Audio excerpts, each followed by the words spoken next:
Thank you to our witnesses for joining us today in the Financial Institutions and Monetary Policy Subcommittee to discuss Treasury markets and debt management. Markets for Treasury securities are integral to the functioning of financial institutions and the products they provide.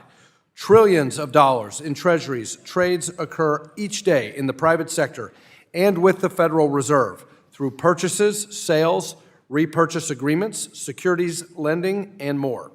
Those trades help support provision of financial services, and they depend on a highly liquid, deep, and stable market for various types of Treasury trades. Stability of markets for transactions involving Treasury securities has been at risk at various times, and Treasury security holdings of financial institutions recently came to the forefront in the form of bank runs and failures.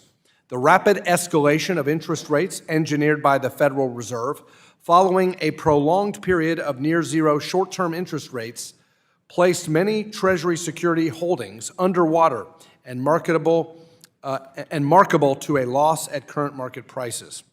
That was at the heart of the failure of Silicon Valley Bank and subsequent banking system instability. Instability in markets for Treasury securities also began to arise given uncertainties surrounding the recent debt limit negotiations and our approach to a breach of the statutory debt limit.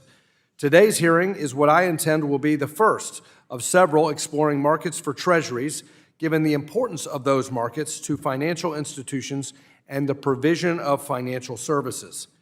During the debt limit debate, as was the case in prior debates when we got close to default, information from the Treasury Department, which is charged with debt management responsibilities, was crucial. Yet in trying to discern what was going on with respect to so-called extraordinary measures, which have become ordinary, and about the so-called X date, Treasury was not as transparent as it could have been. In deciding something as important as a limit on federal debt that now stands close to $31.5 trillion, full information is necessary. Unfortunately, information is warehoused at the Treasury and sometimes kept behind closed doors, with the Treasury Secretary able to decide what information to provide and when to provide it whenever the Secretary wants to reveal that information. That invites politics to enter into what the Treasury Department will tell Congress and the American people about the debt, how much cash is in the till, and how long the nation can stave off default. Only the Treasury Department knows best how long extraordinary measures are projected to last before we default. Only the Treasury knows best what the so-called projected X date is and which is the date of default.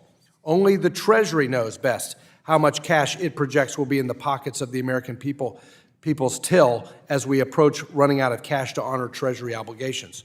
Only the Treasury, the Federal Reserve Bank of New York, and the administration know what contingency plans are in place to deal with an inability to make timely payments on Treasury securities and other federal obligations.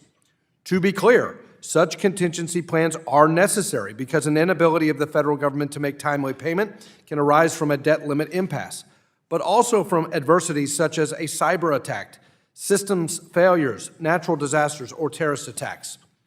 I have provided today discussion drafts of bills that address these issues aimed at additional information provision and transparency for the American people, for the Congress, about Treasury debt management and surrounding issues.